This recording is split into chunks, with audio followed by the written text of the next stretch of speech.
श्री परमात्मने नमः. अध्याय 6. श्लोक 1. श्री भगवानुवाच. अनाश्रितः कर्मफलं कार्यं कर्म करोति यः स संन्यासी च योगी च न निरग्निर्न चाक्रियः. अर्थ: जो कर्मफलाचा आश्रय न करता आपले कर्तव्य कर्म करतो तोच संन्यासी होय आणि तोच योगी सुद्धा होय. जो अग्निहोत्र किंवा कोणतेही कर्म करीत नाही तो संन्यासीही नाही आणि तो योगीही नाही, असे भगवंत अर्जुनाला सांगत आहेत. विवरण: अनाश्रितः कर्मफलम, जो कर्मफलाचा आश्रय घेत नाही, म्हणजे जो कर्माचे फल मिळावे या हेतूने कोणतेही कर्म करत नाही. उलट फळाकडे न पाहता, म्हणजेच फळ मिळेल किंवा नाही मिळेल याचा विचारसुद्धा मनात न आणता ते करायलाच हवे असे कर्म तो निःशंकपणे करत राहतो आणि तोच संन्यासी असतो, असे भगवंत सांगत आहेत. तोच खरा योगीसुद्धा असतो, असे खऱ्या संन्यासाचे लक्षण भगवंत अर्जुनाला सांगत आहेत. कर्मफलाचा आश्रय घेतला तरी जीव जन्ममृत्यूचे चक्रात फिरत राहतो. संन्यास या शब्दाचा गीतेतील अर्थ त्याग असा आहे. त्याग हा मनातून, अगदी मनापासून झाला पाहिजे. केवळ काही बाह्य साधनांचा त्याग करून माणूस संन्यासी होऊच शकत नाही. घराचा, प्रपंचाचा त्याग करून वनात जाणे, एकांतात राहणे, समाजापासून दूर कुठेतरी जाणे, भगवी वस्त्रे लंगोटी लावून अंगाला राख फासणे, रुद्राक्षाच्या माळा धारण करणे, अशा बाह्य साधनांनी युक्त असलेला अशाला संन्यासी म्हणतात. पण हे खरे नाही तसे, कारण हा अगदी चुकीचाच अर्थ आहे. आपल्याला एक गाणं आठवत असेल की हटातटाने पटा रंग उनी जटा धरीशी काय शिरी मग मठाची उठा ठेवत का तरी, असा संन्यास किंवा संन्यासी नकोच.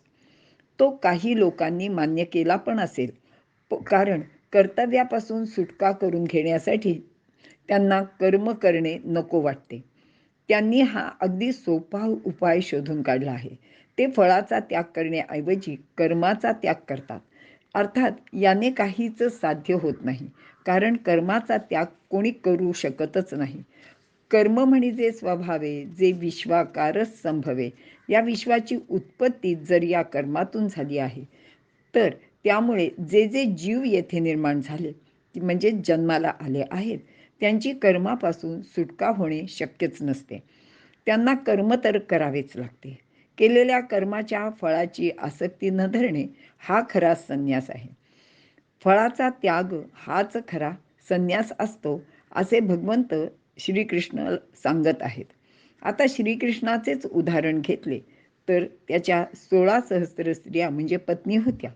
त्यांच्याशी तो पतीच्या नात्याने वर्तन करताना कर्तव्यात कुठेही कमी पडला नाही. असे असले तरीही त्याचे वर्णन मात्र बालब्रह्मचारी, योगेश्वर असेच करतात. त्याचे वर्म अगदी हेच आहे. एवढ्या वैभव संपन्न द्वारकेची निर्मिती केली, सर्व प्रकारची सुखसाधने उपलब्ध केली, पण त्या सर्वांचा एका क्षणात त्याग करताना त्याचे मनात कुठलीच खळबळ माजली नव्हती. सर्व यादव कुलाचा संहार त्याचे समक्ष झाला, पण तो कोठेही दुःख करीत बसला नाही. सुख भोगताना तो कधीच कुठे गुंतून पडला नाही. अगदी दुःखेषु नुद्विग्न मनाः सुखेषु विगत स्पृहा, अशी त्याचीच युक्ती आहे आणि त्याचप्रमाणे तो आयुष्यभर वागला. शिवाजी महाराजांनी राज्य स्थापना करतानाच हे राज्य श्रीचे आहे असेच जाहीर केले होते आणि त्याप्रमाणे ते तसे वागले सुद्धा. उपभोगाचे आसक्तीने दुःख प्राप्त होते. आसक्ती हे दुःखाचे मूळच आहे. म्हणूनच भगवान श्रीकृष्ण सांगतायत की कर्म तर केलेच पाहिजे आणि प्रत्येकाचे ते कर्तव्यच आहे. मात्र फळाची अपेक्षा करणे किंवा उपभोग घेण्याचा अधिकार आपल्याला नाही, हे मात्र प्रत्येकाने लक्षातच ठेवले पाहिजे. स्वतःसाठी कर्म केले नाही तर माणसाला आसक्तीच उत्पन्न होत नाही. दुसऱ्याचे हितासाठी कर्म केले तर पूर्वी असलेली आसक्ती नष्ट होत जाते. वस्तूंचा संबंध ठेवण्याचे नावच बंधन आहे आणि बंधनापासून सुटका होणे म्हणजे मुक्ती आहे. वस्तूशी संबंध न ठेवणे, आसक्तीविरहित कर्म करणे, ममता न ठेवणे व स्वतःला कशाचेही आश्रित होऊ न देणे याचेच नाव खरा संन्यास आहे आणि तोच संन्यासी आणि योगी असतो. कार्यं कर्म करोति यः. कर्तव्याचे नाव कर्म असे आहे. कर्तव्य आणि कार्य हे दोन्ही शब्द पर्यायवाची आहेत. आपण जे सुखाने करू शकतो त्याला कर्तव्य कर्म असे म्हणता येईल आणि ते आपण अवश्य केलेच पाहिजे. त्याचा त्याग केव्हाही करताच येणार नाही किंवा कोणी करता कामा नये. कार्यं कर्म, कर्मफलाचा आश्रय न घेता शास्त्रविहित व लोकमर्यादेनुसार म्हणजे समर्थांचे भाषेत जनी वंद्यते सर्व भावे करावे असे प्राप्त कर्तव्य कर्म निष्काम भावनेने लोकहितासाठी केलीच पाहिजे. न नैरग्नी, ज्याचे जवळ अग्नी नाही असा. सर्वसाधारणपणे घरामध्ये अग्नी तर असतोच. अन्न शिजवण्यासाठी, आहुती देण्यासाठी हा आवश्यकही आहे. पण घर प्रपंच म्हटला की अनेक गोष्टी आणि कर्मे करावी लागतात व या कर्माबरोबरच त्याचे फळसुद्धा येतेच. हे सर्व टाळण्यासाठी घर प्रपंचच नको, पण जेवायला तर लागतेच की नाही. म्हणून मग भिक्षा मागायची. आता भिक्षा मागणे, जेवणे ही सुद्धा सर्व कर्मच आहेत. शिवाय भिक्षेचे अन्न कोणाकडचे, कोणी कसे मिळवलेले असते ते माहीत नाही. जर भिक्षा घालणाऱ्याने कोणत्या प्रकारचे कर्म करून ते मिळवलेले असेल, म्हणजे एखादे वाईट कर्म करून जर ते पदार्थ किंवा ती संपत्ती मिळवलेली असेल, तर तशा प्रकारचे कर्मफळाचा वाटा भिक्षा स्वीकार करणाऱ्याला सुद्धा घ्यावाच लागतो किंवा त्याला तो मिळतोच. आणि म्हणूनच समर्थांनी असं सांगितलं आहे की पावन भिक्षा दे रे राम. आपणच स्वतः शुद्ध कर्म करून आपले अन्न मिळवावे आणि हेच खरे अगदी योग्यच आहे. पण प्रत्यक्षात मात्र कर्माचा विचार न करता आळशी संन्यासांचे भलतेच कौतुक लोक करू लागले आणि बुद्धाचे काळात ही गोष्ट आपल्याला प्रकर्षाने दिसून येते. कारण बुद्धाचे काळात आणि त्यानंतरच्या काही वर्ष या लोकांना म्हणजे या संन्यासी लोकांना राजाश्रय मिळाला. अशा संन्यास्यांची सर्व सोय बुद्ध मठात होऊ लागली. मग त्या संन्यासी लोकांची संख्या खूपच वाढू लागली. अर्थातच आयते भोजन व संन्यासी असल्याने कोणत्याही कामाची जबाबदारी नसलेले हे लोक अनाचार करू लागले. कारण यामध्ये स्त्री आणि पुरुष असे बुद्ध भिक्षू आणि भिक्षुणी असल्याने हे सर्व प्रकार वाढीस लागले आणि बरोबर नेमका समाजावर याचा बोजा पडला. संन्यासाश्रमाचा मूळ हेतूच बाजूला राहिला, तो म्हणजे संन्यासी लोकांनी स्वतःचा स्वार्थ बाजूला ठेवून जनहिताची कार्य करायला हवीत, जेणेकरून कर्मफलाची आसक्ती समाप्त होते. आणि हाच आपला पारंपरिक संन्यासाची जे मूळ आहे ते याच्यातच आहे. यम संन्यास ससन्यासीच योगीच. वर सांगितल्याप्रमाणे निष्काम भावनेने प्राप्त कर्म करणाराच संन्यासी आणि योगी आहे. कारण प्राप्त कर्म करताना ते निर्लेप मनाने केले की तो संन्यासी सुख दुःखाच्या भावनांमध्ये अडकत नाही. तसेच कर्माचे सिद्धी व असिद्धीमध्ये म्हणजे यश किंवा अपयशामध्ये मनाचे समत्व तो ढळू देत नाही. तोच योगी, कारण इथे समत्व चित्ताचे आहे आणि म्हणूनच भगवंतांनी सांगितलंय की समत्व चित्ताचे तेची सार जाण योगाचे. कर्मफलाचा आश्रय न घेता कर्म केल्याने त्याच्या कर्तृत्वाचा व भोक्तृत्वाचा नाश होतो. त्याचा म्हणजे कर्म करणाऱ्याचा कर्माचा व फळाचा संबंधच राहत नाही. म्हणून तो संन्यासी व मनाचे चित्ताचे समत्वामुळे तो योगी सुद्धा असतो. दुसऱ्या अध्यायात अर्जुन म्हणतो की येथे युद्ध करून मी पापाचा धनी होण्यापेक्षा संन्यास घेऊन मी भिक्षा मागूनच राहीन ना, मी वनात सुद्धा जाईन. तर आपले ज्ञानदेवांनी ह्याचं असं छान वर्णन केलं आहे.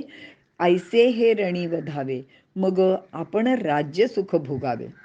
आणि मग त्याचं काय आहे, जे येणे माने दुर्धर, जे याही हुनी भोग सधर, ते असं तू येथवर भिक्षा मागता भले. आणि रानात निघून जाईन, संन्याशी होईन, भिक्षा मागून खाईन, पण पाप घडवणारे हे घोर युद्ध मी करणारच नाही. यासाठीच भगवान श्रीकृष्णाने पुन्हा एकदा संन्यासी म्हणजे काय व योगी म्हणजे काय ते विस्ताराने इथे सांगितले आहे. अर्जुनाने जय पराजय म्हणजे सिद्धी असिद्धीचा, पापपुण्याचा विचार न करता समोर उभे ठाकलेले युद्धाचे कर्तव्य केलेच पाहिजे.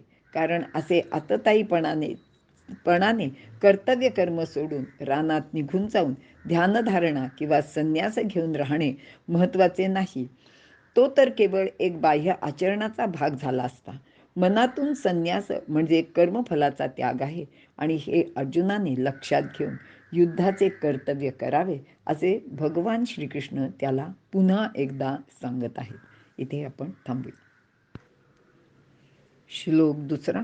यम संन्यासमिति प्राहुर्योगन्तं विद्धि पांडव, नय संन्यस्त संकल्पो योगी भवति कश्चन. अर्थ, हे अर्जुना, पंडित लोक ज्याला संन्यास म्हणतात तोच योग असे तू समज. कारण संकल्पाचा त्याग न करणारा कोणीही पुरुष योगी होऊ शकत नाही. विवरण.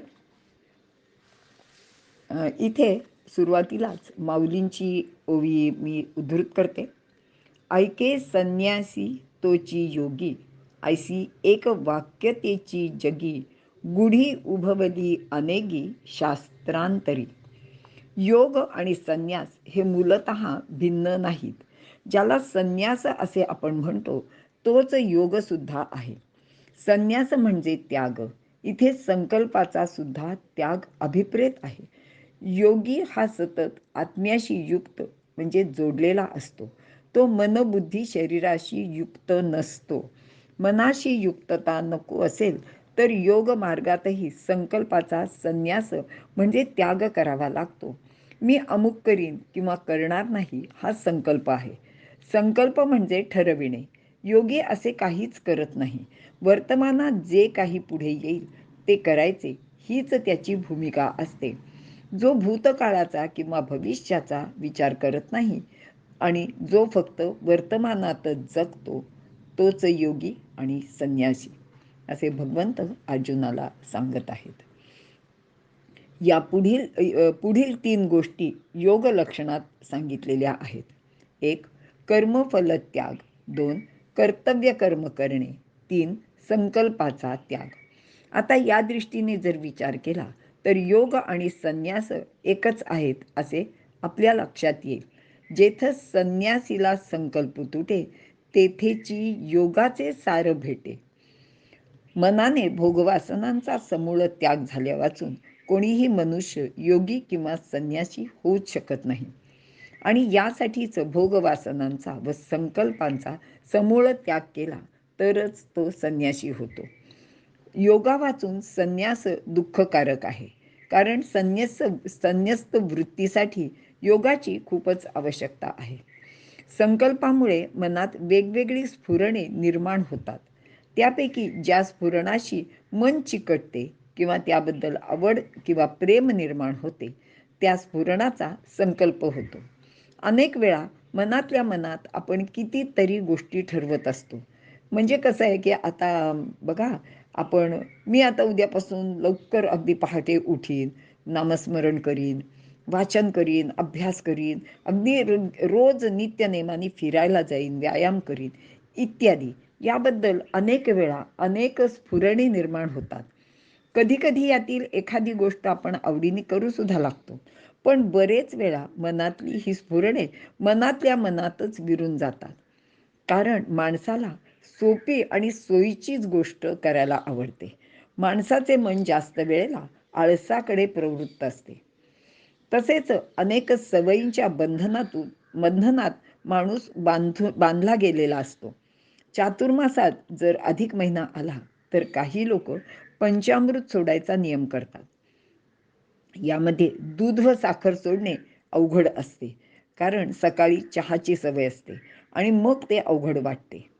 त्यामुळे कोणी क्वचितच एखादा जण असा नियम करतो आणि तो सिद्धीस नेतो. अशी ही त्यागाची छोटीशी व अल्पावधीची गोष्ट आहे. त्याग करण्यासाठी मनाचा निश्चय व वैराग्य महत्त्वाचे असते. बाह्य साधनांचा म्हणजे नित्य भोग वस्तूंचा त्याग हा मनापासून व्हायला लागतो. प्रापंचिक माणसाला तर या छोट्या छोट्या गोष्टीसुद्धा अवघडच वाटतात. याचबरोबर रागद्वेषाचा त्याग करणे फार महत्त्वाचे आहे आणि ते तर खूपच अवघड आहे.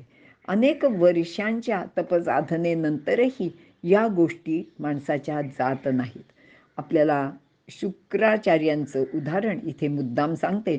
शुक्राचार्य हे असुरांचे गुरु होते आणि त्यांना संजीवनी विद्या प्राप्त होती. संजीवनी विद्या म्हणजे मृत माणसाला ते पुन्हा जिवंत करू शकायचे. आणि या शुक्राचार्यांना आपल्या कन्येच्या प्रीतीमुळे अगदी त्यांच्या मनात नसताना सुद्धा कचाला म्हणजे देवांच्याकडच्या एका मुलाला संजीवनी मंत्र द्यावा लागला आणि याच कन्येच्या म्हणजे देवयानीच्या प्रेमापोटी त्यांनी आपल्या जावयाला म्हणजे देवयानीच्या नवऱ्याला ययाती राजाला क्रोधाने वृद्धत्वाचा शापसुद्धा दिला. असे हे रागद्वेष क्रोध इत्यादी आपले कसे शत्रू आहेत हे यांच्या गोष्टीवरनं आपल्या लक्षात येईल. आता यांना जिंकले तर योगी होता येते. संन्यास व योग दोन्ही एकच असून ते एकमेकांचे पूरकसुद्धा आहेत. कारण संकल्पाच्या त्यागाचे एकच साधन दोन्ही गोष्टींसाठी आवश्यक असते. थोडक्यात निष्काम कर्मयोगी व संन्यासी हे दोन्ही एकच आहेत. केवळ गृहस्थाश्रमाची कर्तव्ये अग्निहोत्रादी कर्मे सोडून भगवी वस्त्रे परिधान करून संन्यासी होता येत नाही. तर कर्म करीत असताना मनात फलाशा नसणे आणि इंद्रिय विषयासक्त न होणे या महत्त्वाच्या गोष्टी योग्याला व संन्यासाला गरजेच्या आहेत. म्हणजेच कर्मयोगाच्या उत्कृष्ट आचरणासाठी संन्यास वृत्तीची नितांत आवश्यकता असते. कामना अनेक असतात. सत्तेची, संपत्तीची, इंद्रिय विषय सुखाची अभिलाषा माणसाला स्वार्थी बनवत जाते. त्यामुळेच कार्यापेक्षा स्वतःवर अधिक लक्ष असते. अशा माणसाकडून कर्मयोगाचे आचरण होणे शक्य नसते. म्हणून संन्यास वृत्ती म्हणजेच त्याग हवा असे भगवंत अर्जुनाला सांगत आहेत. इथे आपण थांबूया. आता आपण श्लोक 3 आणि 4 यांचा एकत्र विचार करणार आहोत. श्लोक 3 आरुरुक्षोर्मुनेर्योगं कर्म कारणमुच्यते योगारूढस्य तस्यैव शमः कारणमुच्यते.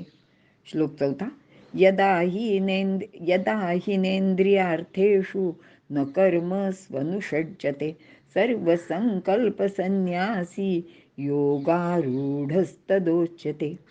अर्थ, ध्यानयोगाच्या प्राप्तीची इच्छा असणाऱ्या मुमुक्षूला त्या प्राप्त्यर्थ म्हणजे ते मिळण्यासाठी कर्मसाधन सांगितले आहे व ध्यानयोगावर आरूढ झालेल्या त्याच मुनीला शम हे साधन सांगितले आहे. संपूर्ण संकल्पाचा परित्याग करणारा पुरुष जेव्हा शब्द आदी विषयांमध्ये किंवा स्नानादी कर्माच्या फळामध्ये आसक्ती धरीत नाही तेव्हा त्याला योगारूढ असे म्हणतात.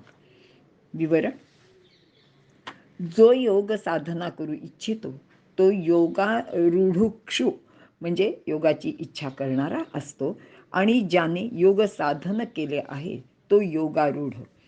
या दोन्हीचे म्हणजे साधक व सिद्ध यांचे लक्षण इथे सांगितले आहे. योग साधन करण्याची इच्छा करणाऱ्या मुनीला कर्म हे साधन आहे आणि योग साधना झाल्यावर त्याचे साधन शम म्हणजे शांत होणे आहे. असे म्हणतात की मनुष्य जेव्हा इंद्रियांच्या विषयात आणि कर्मात आसक्त होत नाही आणि सर्व संकल्पाचा त्याग करतो तेव्हा त्याला योगारूढ असे म्हणतात. ज्याला योग साधना करायची इच्छा आहे त्याने पुढील कर्मे करायलाच हवीत. यातील प्रत्येक संज्ञेचा अर्थ चांगल्या गुरुपाशी एकनिष्ठ राहून शिष्याने समजावून घ्यावा. त्यांचे मार्गदर्शनाखाली ही साधना करावी.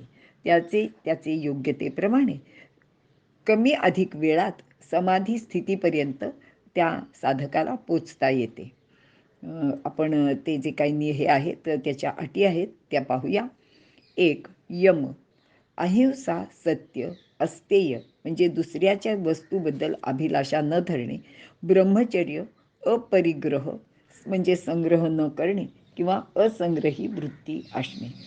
2. नियम, शौच, शरीरशुद्धी, संतोष, समाधानी वृत्ती, तप, व्रतवैकल्य, स्वाध्याय, ईश्वर प्रणिधान, अनुसंधान, नामस्मरण. वरील यमनियमांनी आपले जीवन व्रतस्थ झालेले असावे. 3.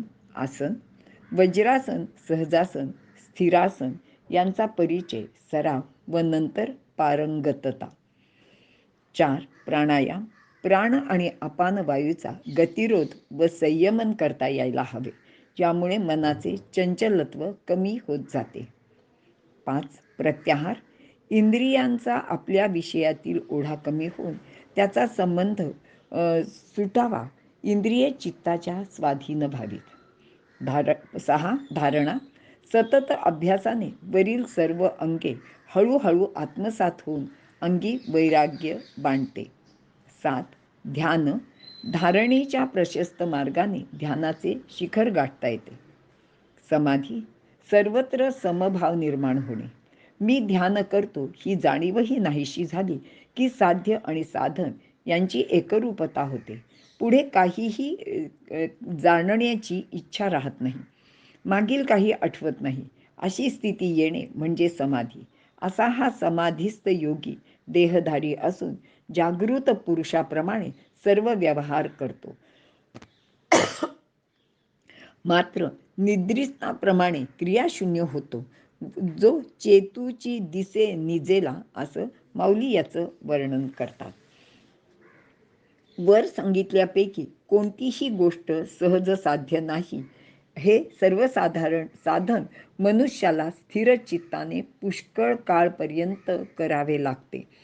कारण या साधनेत अविद्या, अस्मिता, राग म्हणजे विषयावरील प्रीती, द्वेष, नावड, अभिनिवेश, पक्षपात म्हणजे तुझे माझे या हे पाच क्लेश सांगितले आहेत. अविद्येच्या क्षेत्रात इतर 4 निर्माण होतात. कित्येकांचे ठिकाणी ते प्रसुप्त म्हणजे सुप्त असतात. तपस्वी लोकांमध्ये ते क्षीण झालेले असतात. कोणामध्ये विच्छिन्न तर कोणामध्ये उदार असतात. एखाद्यावर प्रेम असेल तर तेथे क्रोध विच्छिन्न होतो, प्रगटतो, किंवा प्रेमामुळे तो दुसऱ्यावर उदारही होतो. म्हणजे आपल्या आईचं उदाहरण आहे. आईचं वर्णन करताना असं म्हणतात की पुत्राचे सहस्र अपराध, माता कायमानी तयाचा खेद. ती मुलाचे कोणतेही अपराध सदैव माफ करते, त्याला पाठीशी घालते. मात्र या सर्व गोष्टी योग साधनेत कष्ट उत्पन्न करणारे आहेत. कारण ते सुप्त अथवा क्षीण झालेले जे काही आपल्या मनातले हे असतात ते कधी पण प्रगट होऊन आपल्याला कष्ट देतात आणि ते कधी होईल असं हे आपल्याला सांगता येत नाही. यामुळेच योग साधनेत खंड पडतो आणि अडथळा निर्माण होऊ शकतो. अज्ञान म्हणजे अविद्या. अनित्याला नित्य, अपवित्राला पवित्र व दुःखाला सुख मानणे हीच ती अविद्या आहे आणि हेच ते अज्ञान सुद्धा आहे. याचे योगाने दुःख निर्माण होतात. याशिवाय योग साधनेत पुढील विघ्ने सुद्धा येतात. रोग, मंदता, संदेह, प्रमाद, आळस, भोगेच्छा, भ्रम, चंचलता ही विघ्ने दूर करावयास थोडासा पुरुषार्थ पुरेसा होत नाही. नुसते शरीर निरोगी ठेवायचे असले तरी कितीतरी गोष्टी आपल्याला कराव्या लागतात.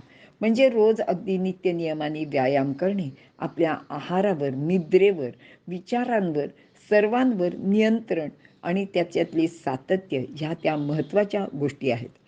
आणि एवढे सर्व काही करून योग साधन करून साधक सिद्ध झाला म्हणजे त्याला योगारूढ असे म्हणतात. पूर्ण पुरुष होण्याची ही प्रारंभावस्था आहे. या अवस्थेत त्याला शम हे साधन सुद्धा आवश्यक असते. इंद्रिय व मन यांचा निग्रह म्हणजेच शम. योगारूढ झाल्यावर सुद्धा मनाची स्थिती सम राहण्यासाठी या साधनाची खूप गरज असते. कारण योग साधनेने मनाचे दोष क्षीण होतात, पण ते समूळ नष्ट होत नाहीत. म्हणूनच कित्येक समाधी सिद्ध योगी पुन्हा विषयासक्त झाल्याची उदाहरणे आपल्याला आढळतात. यासाठीच शमाचा अभ्यास सुरू ठेवणे अत्यंत आवश्यक असते. इंद्रिये व मन शांत ठेवणे म्हणजे शम. हा अभ्यास सुरू राहिला की मग तो इंद्रियार्थेषु ननु सज्जते, तो विषयात अडकत नाही. कर्मशु ननु सज्जते, तो कर्मफलात आसक्त होत नाही. सर्व संकल्प संन्यासी मनाच्या सर्व संकल्पांचा त्याग करतो, तेव्हाच त्याची ती सिद्धी पूर्ण होते. अशा प्रकारे योगाची अंतिम सिद्धी प्राप्त झाल्यावर त्याला योगी तसेच संन्यासी म्हणता येते. कारण योग तोच संन्यास आहे. तो इंद्रियांचे भोगात आसक्त होत नाही आणि कर्माचे आचरण करताना सुख दुःखानी किंवा फलाच्या आसक्तीने विचलित होत नाही. अशा रीतीने संन्यास व योग म्हणजेच योग, ज्ञानयोग व कर्मयोग एकच आहेत. साधकाला ही सिद्धी कशी प्राप्त होते, त्याला कोण सहाय्यक होतो, याचे उत्तर भगवंतांनी पुढील श्लोकात दिले आहे. येथे स्वतःचा उद्धार करायचा आहे, कारण या मार्गात दुसऱ्याची मदत उपयोगी पडत नाही. जी गोष्ट ज्ञानप्राप्तीची तीच या योग संन्यासाची आहे, असे भगवंत अर्जुनाला सांगत आहेत. श्लोक 5. उद्धरेदात्मात्मानमात्मानमवसादयेत आत्मैव ह्यात्मनो बंधुरात्मैव रिपुरात्मनः. अर्थ: आपला उद्धार आपणच करावा, आपला नाश आपण केव्हाही करू नये, कारण आपणच आपला बंधू व आपणच आपला शत्रू आहोत. विवरण: भगवंत आपला उद्धार आपणच करावा आणि आपण आपला केव्हाही नाश करू नये असे इथे सांगत आहेत, कारण आपणच आपला बंधू व आपणच आपला शत्रूसुद्धा असतो. येथे आत्मा हा शब्द परमतत्व म्हणून वापरला असून आपण स्वतः मन या अर्थाने वापरला आहे. स्वतःचा उद्धार स्वतःच करायला हवं, तो दुसरा कोणी करू शकत नाही. दुसरा कोणी आपले भले करील या भ्रमात कोणीच राहू नये. दुसऱ्यावर विसंबून किंवा अवलंबून राहू नये. आपल्याकडे असे म्हणतात की जो दुसऱ्यावरी विसंबला त्याचा कार्य भाग बुडाला, जो स्वयेची कष्टत गेला तोची भला. आपल्याकडे असंही अजून एक म्हणतात, एक म्हण आहे की घोड्याला पाण्यापर्यंत नेता येते, पण पाणी पिण्याचे काम मात्र त्याचे त्यालाच म्हणजे घोड्याला स्वतःच करावे लागते. असा या आपला स्वतःचा उद्धार करण्याचा जो मार्ग सांगितला आहे त्याचं हे मर्म आहे. आपल्याकडे माता पिता, बंधू, गुरु, संत किंवा हे विविध आपले जे ग्रंथ आहेत ते आपले हित कशात आहे हे नेहमी सांगतात. आपल्या उद्धाराचा मार्ग ते दाखवतात, पण तो मार्ग अवलंबिण्याचे काम मात्र आपल्यालाच करावे लागते. ते केले तर आपण त्या भल्या मार्गाने जाऊन आपला बंधू होऊ शकतो. आता बंधू म्हणजे काय, तर चांगली आपल्याबद्दलची चांगली इच्छा करणारा, आपला अगदी जवळचा असा सखा मित्र असतो. मात्र तसे आपण केले नाही तर आपणच आपले शत्रू होतो. म्हणून भगवंत सांगतात की अनर्थ टाळणे हे सुद्धा आपल्याच हातात आहे. इतिहासात आपण नेहमी वाचत आलो आहोत की शिवाजी महाराजांना त्यांच्या मातोश्री म्हणजे जिजाबाई राणीसाहेब यांनी लहानपणी रामायण महाभारतातील गोष्टी सांगितल्या. श्रीरामाच्या, श्रीकृष्णाच्या, हनुमंताच्या पराक्रमाच्या गोष्टी ऐकून महाराजांना म्हणजेच बाल शिवाजीला स्फुरण चढले. त्यांनी आपण सुद्धा असेच पराक्रमी व्हायचे आणि आपल्या बांधवांच्या वर होणाऱ्या अन्यायाविरुद्ध लढायचे. रामासारखे प्रजेच्या सुखासाठीच राज्य करायचे आणि प्रत्यक्षात त्यांनी तसे केले सुद्धा. खरे तर आपण सर्वजणच या आणि अशा प्रकारच्या गोष्टी ऐकून तर लहानाचे मोठे झाले आहोत. पण मनात येणाऱ्या चांगल्या विचाराचे आचरण करणारा एखादाच शिवाजी लाखो करोडोमध्ये अनेक वर्षामध्ये होऊन जातो. म्हणूनच भगवंतांनी सांगितलंय की मनुष्याणाम सहस्रेषु अशा याच्यात हा एखादाच असतो. अनेक संतांनी याप्रमाणे आपला आपला उद्धार करून घेतला आहे. आपणच आपला शत्रू आहोत हे सुद्धा अगदी खरेच आहे. आपण मी, माझा देह, मन, बुद्धी, इंद्रिये यांना आपले स्वतःचे मानतो. आपण आत्म्याचा विचार करत नाही. आपला देहाभिमान आपल्याला नेहमीच त्रास देत असतो.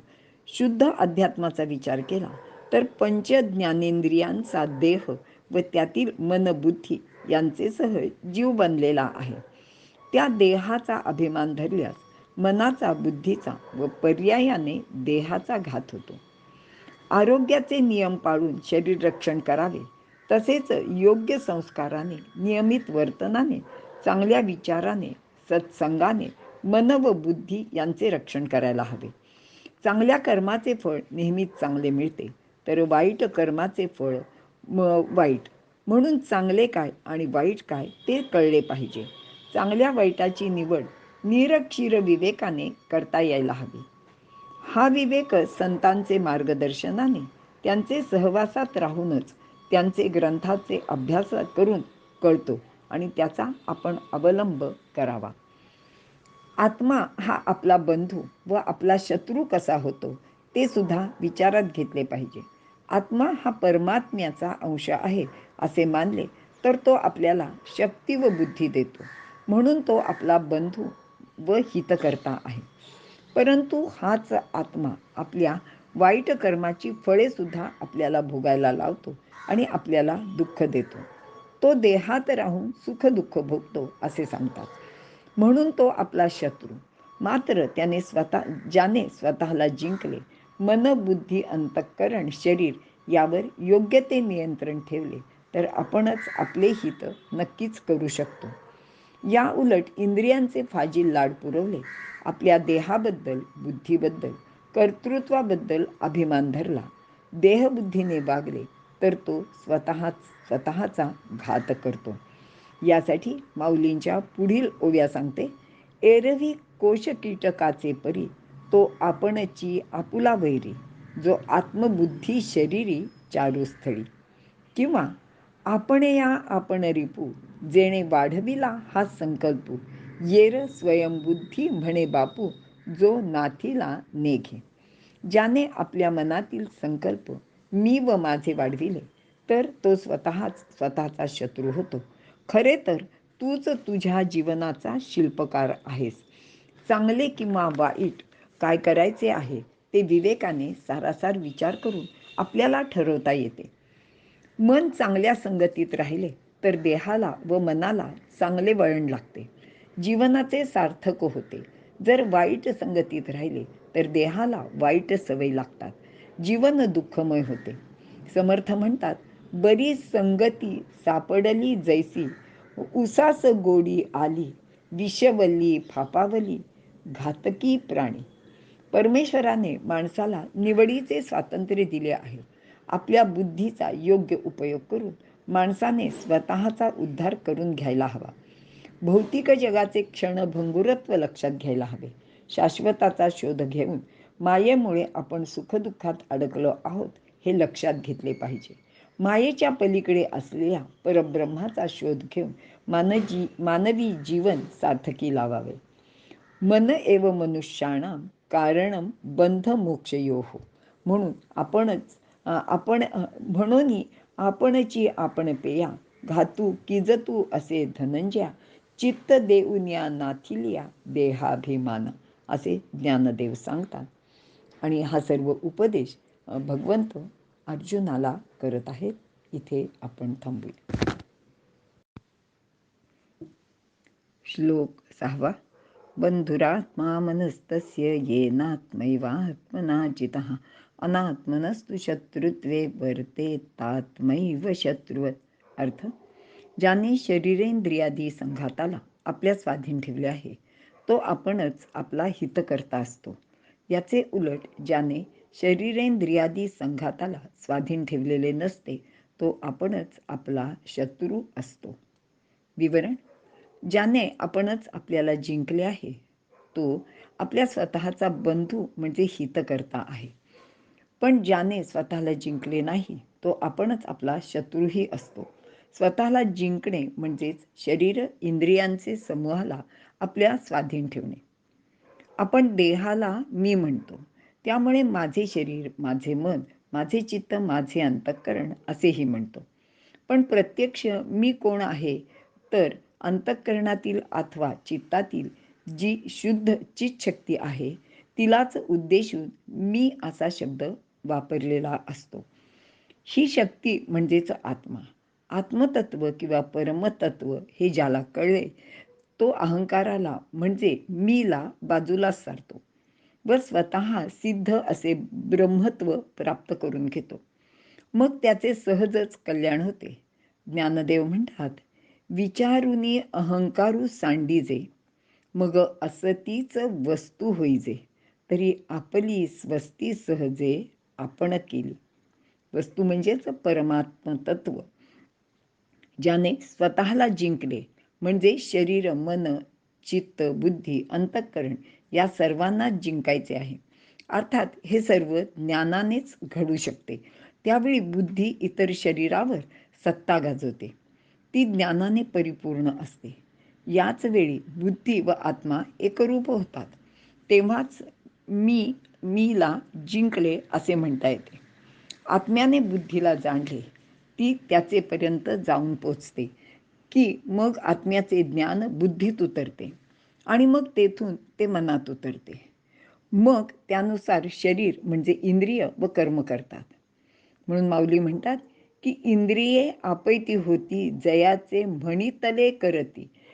तो सांगेल त्याप्रमाणेच इंद्रिय वागतात. तेव्हा स्वतःला जिंकून आपणास सहाय्य करतो, तो आपला बंधू होतो व त्याचमुळे आपले स्वतःचे म्हणजे त्या व्यक्तीचे कल्याणसुद्धा होते. मात्र ज्याने स्वतःला ओळखले नाही, तो स्वतःच स्वतःचा शत्रू होतो. एरवी कोश कीटकाच्या परी तो आपण्या आपण वैरी, जो आत्मबुद्धी शरीरी चारुस्थळी, असं माऊली सांगतात. ज्याने खऱ्या मीला ओळखलेले नसते, तो देहाला मी म्हणतो. त्यामुळे देह मनाचे ताब्यात नसतो. मन बुद्धीच्या ताब्यात नसते. बुद्धी लोभ, मोह, अहंकार यांनी व्यापलेली राहते. यांना एकसूत्रता नसते. मन स्वैरपणे मुकाट फिरत राहते. ते इंद्रियांचे अधीन राहते. इंद्रिय विषय सुखाला चटावलेलीच असतात व विषयभोगात त्यांना रमायला सुद्धा नित्य आवडतं. त्यामुळेच ज्ञानप्राप्ती होत नाही. ज्ञानाचे अभावी माणूस स्वतःचे कल्याण करून घेऊ शकत नाही.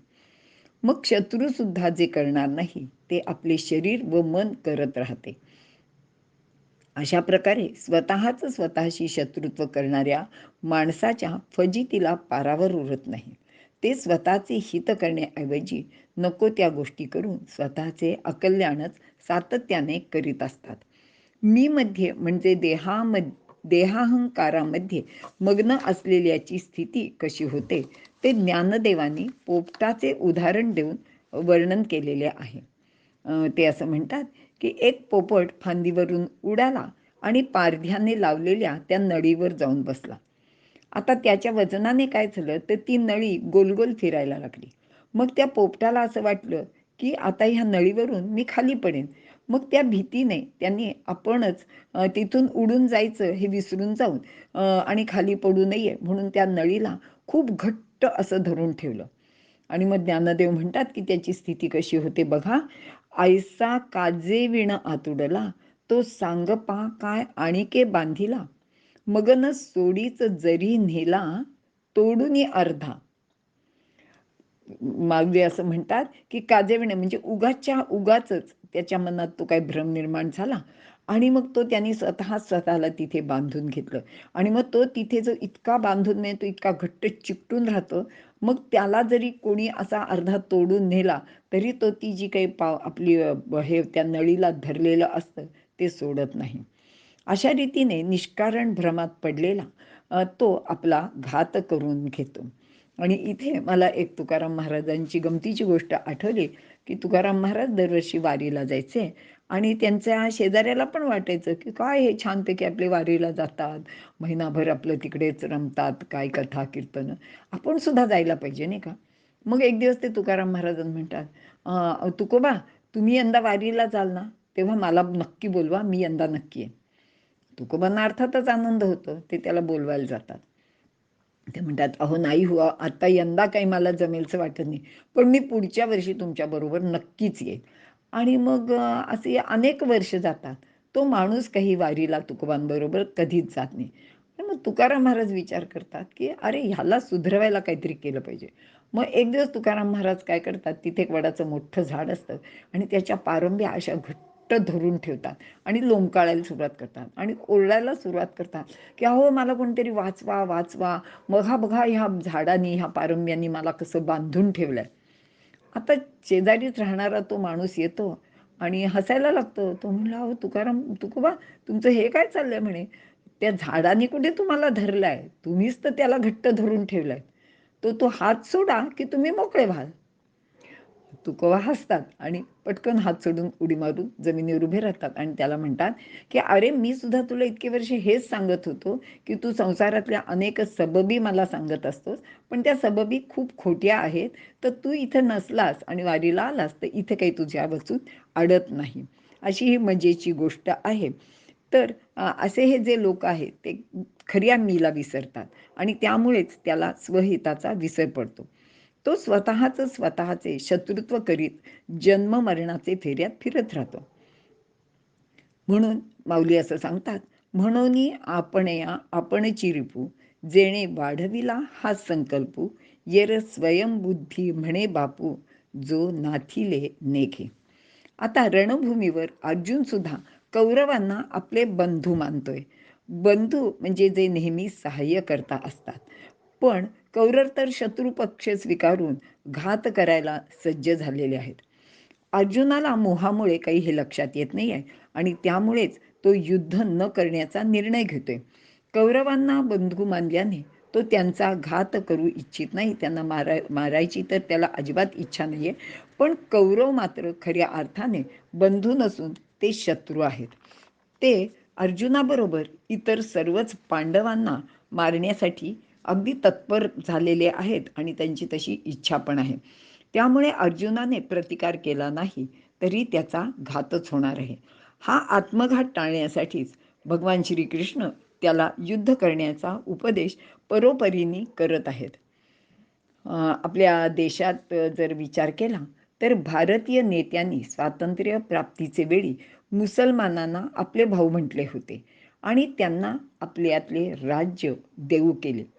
खरे तर ते त्यांचे नव्हतेच, म्हणजे ते राज्य त्यांचं नव्हतं.